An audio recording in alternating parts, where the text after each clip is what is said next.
video's objective is to use our architectural underlay to set up that grid system. In Revit, let's go open. Make sure you have it selected. Now click copy. Constraint and multiple are still checked on. Select it anywhere along it, just as long as you're outside of that wall. I'm going to copy it down to the center line of this wall. To the center line of our corridor. To this one. To sure good. To this one. And we're going to finalize it right here. A, B, C, D, E, F. Perfect. Okay. 3 more to go. We gotta deal with the radial entry area here. Right click on any one of these grids and create similar. On the drop panel, click the Pick Lines button. After the offset, let's go 6 inches. Zoom into the inside face of the radial wall, and I want to offset this line inward. 6 inches. So notice when you hover over, it's going to jump down. So once it jumps down and in, pick it. Grab this grip and drag it in a little bit, and we can turn on that end. The bottom, do the same thing. Grab that, and let's drag it up. There we go. I had to skip a couple times. Get in there, right. Right click on column line G and create similar. Now I want it to be to the center, but there's a lot of noise down here. It's hard to tell if we're hitting the right spot. So if you type SC for snap center, hover over column line G, notice that you're getting that center tip show up. Once you see that, pick it. Now notice that we can freely kind of just draw this in, but notice it will snap to 45 degrees. So let's bring our column line H up about here. Pick it, hit escape a couple times. Select column line H, and let's call it capital B.1 and hit enter. When it's still selected, type MM for mirror pick axes. Now click this horizontal reference plane right here. Look at that. Select this and call it D.9 and hit enter. Hit escape a few times. Zoom out. There we go. Got our grid system in. Now that we have a structural grid in place, adding columns is going to be a snap. So let's get going. Let's jump into structure 07. Under structural plans, let's go down to level 1. Zoom in on this area here, grid line 1A, or we should say A1. Click the structure. Click column. Let's click load family. I'm going to scroll up till I get to my US material. Don't go to this category. Those are fake columns. Let's go down to the real structural columns right here. Let's go to steel. Let's grab HSS hollow structural section. Click open. Now I want to scroll down till I find HSS 6x6x5/8. Click OK. Excellent. Now, notice right here, let's select height. Let's send this all the way up to the roof. Zoom into this area here. I'm going to place this right on this grid intersection. Get that clamp. Hit escape a couple times. Now select this column. Notice that the column mark location is set for A1. So it seems like we randomly drew these column lines in. We didn't. Revit understands that that's a point in our model. Kind of cool. I'm going to zoom out. We're going to add them all at once. Hit escape a few times. Click on column. This time let's click on at grids. Now I'm going to pick a window around the entire model. We'll have to delete a couple, but that's okay. Revit's going to pick up every grid in a second, which is really cool. Once we found at grids, click finish, hit escape a couple times, and there we go. Now, let's just delete a couple. We got a couple too many here.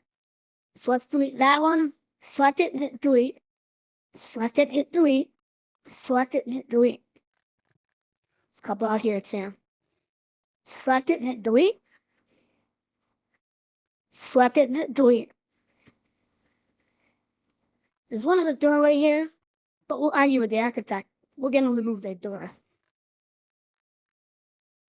The rest looks pretty good. Let's go to a 3D view. We can't see them, but if we kind of look in here, we'll see how our columns are starting to sketch up through the building.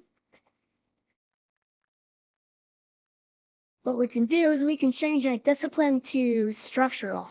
Click apply. There we go. Looks a little better. We have our curtain wall sitting there. I think that's kind of cool. That's why we offset these in 6 inches, because we're going to have to support that glass curtain wall that the architects put in. Okay, so there we go. That's how we add structural columns. The objective of this video is to select a couple columns and move them. Then we're going to go back and examine the properties of the column to see how Revit displays the offsets in the properties. Open Structure 8. On the structural plans, let's go to level 1. These columns are kind of floating in the middle of this hallway here, so I want to move these two this way 4 feet. I want to move these two this way 4 feet. So I'm going to pick a window around these two columns. Again, remember, I'm picking a window from the left to the right, ensuring that I'm only getting the 2 columns. Once I select them, you can verify that. If you look down here, there's a little filter that says the fact that we have 2 items selected. Cool. Zoom into these columns. Click Move. Select the midpoint of that column. Go in this direction, type 4 feet, hit Enter, and then we'll rebound. Escape a couple times. Pick a window around these 2 columns. Click the Move button. Select the midpoint here. Now let's come this way 4 feet. Enter. Just escape a couple times. We got them buried in the wall. So now if I select this column, it's column line C3, but 3 is minus 4 feet. So it gives us our column mark location because we put it on the column intersection to begin with. Then we moved it. It's able to say, okay, I'm on column line C3. However, I now have a 4-foot offset. Hit escape a couple times. That's how I offset a column. What I want to do here is explore just how Revit creates a column schedule. So to do that, let's jump into Structure 9. Because we've added a grid, and then we've added columns, we're able to now create a column schedule. Let's go to the View tab. There's a little drop down here that says Schedules. Let's hit that pull down. Let's select Graphical Column Schedule. And it produces it pretty quickly. If we zoom into here, we'll see now that we got level 1, 0. If we have any offsets, it's going to show up here. And here's our grid intersections. Here's the columns here with our offset. Not much more to it than this. It's our roof level. What we can do too is, if we zoom in on a column and check it out, we select it. It's an actual column. It doesn't add this column to our total, but it's a physical actual column. So therefore, it's going to behave with our visual style, right? So if we select detail level fine, it's going to show up fine. For realistic, it's going to look realistic. In the column schedule, definitely we're not going to do that. But I just wanted to illustrate the fact that it will behave like we're in a regular model. So if I select this and go back to course, Now what we can do is we can go ahead and we can physically tag that column. This is horizontal. Let's uncheck leader. If we hover over our column, let's select vertical right here. And we can actually physically tag that. So I can move this out of the way. We can tag each of our columns. So if this column A1 were to change to something else in our model, this column schedule will be updated appropriately. There's just a couple things I want to look at. Let's scroll down until we find material types. So when we do foundations, we want to put the piers and the pilasters in as concrete columns, but we don't want them to show up here. So under material types, let's click edit. Let's click check none. And I only want steel to show up. So let's click OK. Hidden levels. We can actually hide a level. So for example, if we did bring in the parapet level, we could have hidden that. I don't want to hide top of footing just in case one of these columns needs to go down further. Click OK.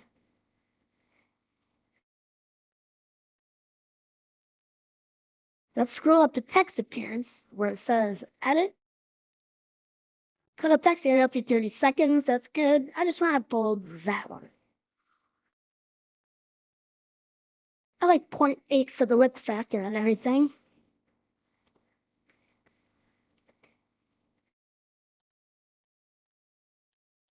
Just because it looks nicer. For appearance, we can change all these heights. To me, it looks pretty good now, so click OK.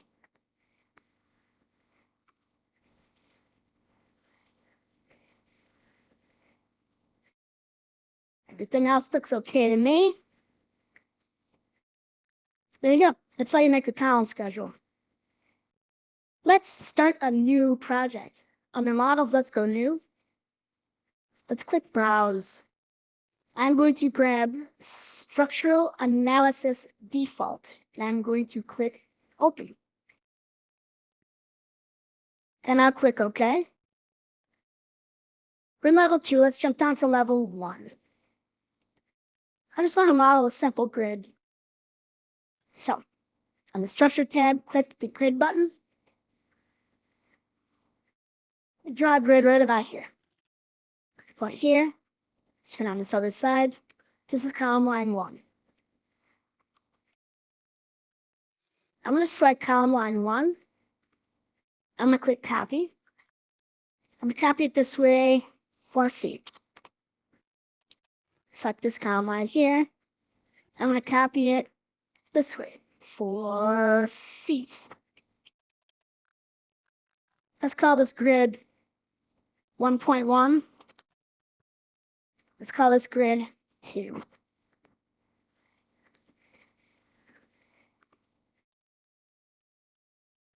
Now I'm going to draw another grid up the middle of this.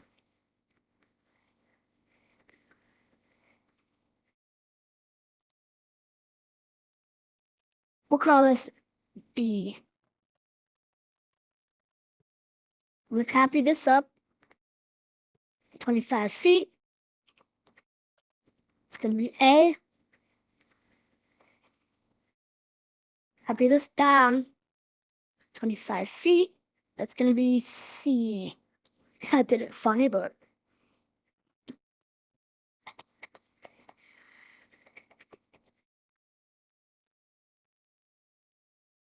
we can drag these way down. We can drag these way up. And I want to copy grid line 2 over twice. So I'm going to click copy. Go 25. We'll go 25 right there. I should have renamed those. That's okay. We'll grab this and call it 3. We'll grab that and call it 4. There we go. I have to add a slanted grid from column 1 to 1.1. To do that, let's click on the column button, structural column. We'll grab a 10 by 33. Make sure our height is going up to level 2. But let's grab slanted column. Now the first click will be level 1. We don't need an offset, so type in a 0 there. Second click is going to be level 2. So let's go level 2 first, and then level 1 we'll type in a 0. So first click is level 1, second click is level 2. So 3D snapping is turned on. So uncheck 3D snapping. Pick a point on column line 1. Now the second click, we have no other choice but to grab this intersection here. It's going to put it in. Let's go to 3D view to make sure it did it. And it did. Put it in. Let's go down to structural fan level 1. Select that column. Now we can just click copy. Let's make sure constraint multiple are turned on. Point here. Point here. And pick a point here. Now I just want to add a few more regular columns. Let's just go column. Let's make sure it's a vertical column now. Height is level 2. I'm just going to put them in like normal. Skip a couple times. We'll go to a 3D view. That's it. That's how you add a slanted column. What's nice is now if we move that grid line 1.1, that slant's going to follow along with it. Save this as something because we're going to use it in the next lesson. So to follow along, let's go open. Browse where you're keeping your exercise files. I'm going to grab my attach model. Click open. You can use the model that you just used in the last video if you were following along. Now here what I want to do is I'm going to draw some beams in. So let's go up to level 2. Go to structure, go to beam. 12 by 26, that works for me. Click tag on placement. Go 4 to 3. But now from 3, go all the way up to 1.1. Ignore the 1 on 2. Hit escape. Do the same here, beam to beam. Then to here. I know we haven't done beams yet, but it's pretty easy. If you notice how I'm doing a continuous, I have my chain icon turned on. So I'm going to click C, 4 to 3, all the way up. Just skip a couple times. I'll go to a 3D view, pan around this way. And if we zoom in, notice that this is like that. I'm going to set my detail level to fine and set my visual style to realistic. Not that we really needed to, I just like to. Select this column. Let's click attach top base.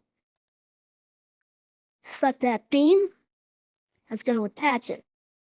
Repeat this procedure for this one. Select this beam. Attach top base. Pick it. Come over here. Set this beam.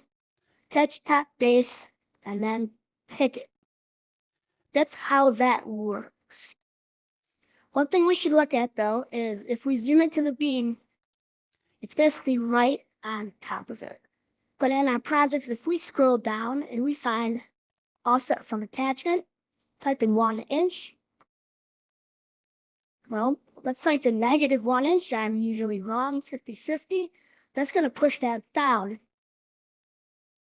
that way. So if we want to model a plate in there, we can physically model the plate. But if we select the beam that's attached to, and we increase or decrease the size, our column is going to stay flanged to the bottom of it. Notice the fact that we're still from level 1 to level 2, so our analytical plane is going to go up through to that point. Hit escape a couple times. That's how you do it. That's how you attach a column to a beam.